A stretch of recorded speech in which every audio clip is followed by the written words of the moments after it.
بسم اللہ الرحمن الرحیم۔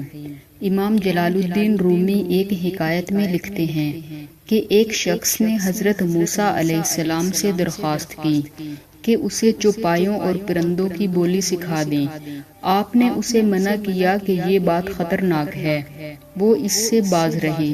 اس نے اصرار کیا تو حضرت موسیٰ علیہ السلام نے اسے کتے اور مرغ کی بولی سکھا دی۔ صبح کے وقت اس کی خادمہ نے دسترخوان جھاڑا تو باسی روٹی کا ٹکڑا گرا۔ مرغ نے اس سے ٹکڑے کو اٹھا لیا۔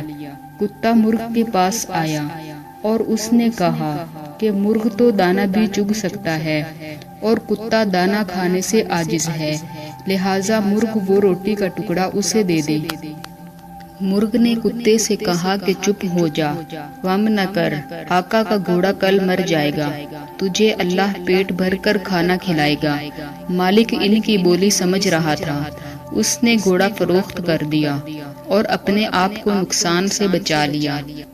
دوسرے دن بھی مرغ روٹی لے اڑا اور گھوڑا نہ مرا تو کتے نے مرغ سے شکایت کی کہ وہ جھوٹا ہے اور کتے کو بھوک سے دوچار کر دیا ہے۔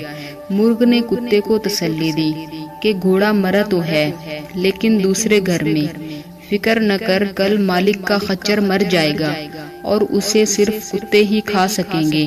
مالک جو ان کی بولی سمجھ رہا تھا، اس نے خچر بھی فروخت کر دیا اور دوسرے نقصان سے بھی خود کو بچا لیا۔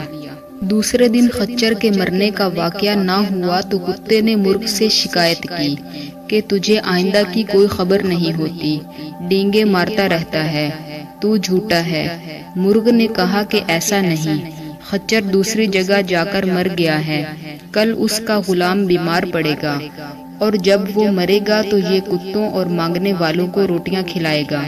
مالک نے یہ سنا اور غلام فروخت کر دیا اور دل میں بڑا خوش ہوا کہ اس نے کتے اور مرغے کی بولی سیکھ کر بڑی دانائی اور حکمت سے کام لیا ہے اور کس طرح 3 نقصان اپنی دانائی سے ٹال دیے۔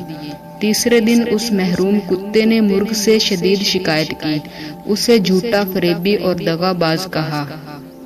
مرغ نے کہا کہ میں اور میری قوم جھوٹ سے سخت دور ہیں، ہم صبح اذان دیتے ہیں تو لوگ نماز پڑھتے ہیں، اگر بے وقت اذان دینے کی عادت ڈال لیں تو ہم ذبح کر دیے جاتے ہیں۔ وہ غلام بھی فوت ہو چکا ہے، ہمارے مالک نے اپنے مالی نقصان تو بچا لیا ہے مگر اپنی جان پر بوجھ لاد لیا ہے۔ مرغ نے اگلے دن مالک کے مرنے کی خبر بتا دی اور بتایا کہ اس واقعہ پر اس کے ورثہ گائے ذبح کریں گے اور کھانا تقسیم کریں گے۔ یہ سن کر وہ شخص حضرت موسیٰ علیہ السلام کی طرف بھاگا اور سارا واقعہ سنایا اور بتایا کہ میں ڈرا ہوا ہوں کہ کتے اور مرغ کی پہلی تینوں باتیں سچی تھیں، اب جب کہ انہوں نے اس کے مرنے کی خبر دے دی ہے۔ موسیٰ علیہ السلام نے اس شخص سے کہا کہ فطرت کا اصول ہے کہ جب اس کی کمان سے تیر نکل جائے تو موسیٰ علیہ السلام بھی اسے واپس نہیں کر سکتے۔ ہاں، میں تیرے لیے سلامتی اور ایمان کی دعا کر سکتا ہوں۔ تیری فطرت قضا نے 3 دفعہ نقصان کے لیے ہاتھ بڑھایا جو تو نے اپنی تدبیر سے لوٹا دیا۔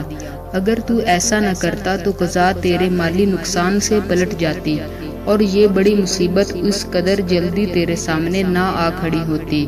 اب اس سے راہ فرار نہیں ہے، اب موت تیرا مقدر بن چکی ہے۔